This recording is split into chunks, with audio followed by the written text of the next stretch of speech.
I did it. I finished Onyx Storm by Rebecca Yarros. Um, I don't want to give too much away because it is the third book in a series, but this was phenomenal.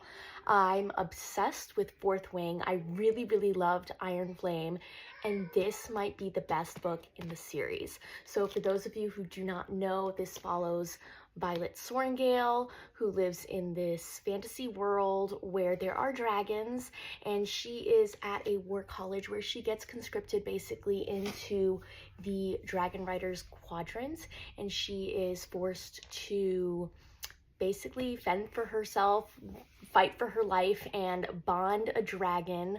There is a war going on, but you don't necessarily know exactly who the enemy really is. There is romance and intrigue. It is so good. The politics and the world building in this one specifically was just top tier. This is really showing Rebecca Yarros's growth from just a romance author to a fantasy author as well, because we really get a lot of information, and it's not done in an info dumpy way. It was just a lot of really cool information about this world and starting to put the pieces together about where Violet comes from, why she is the way she is, why her world is the way it is, all sorts of stuff. I really, really enjoyed this book. If you have not read the series Fourth Wing, I cannot recommend it enough. It is probably my favorite, one of my favorite books ever.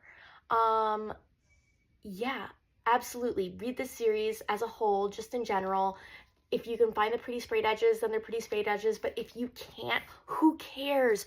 Read it for the story. It's so good. Yeah, I don't want to give any reactions about how I feel about the end of the book, what my theories are, because I know a lot of people are still reading this. But if you get a chance, read this dang book.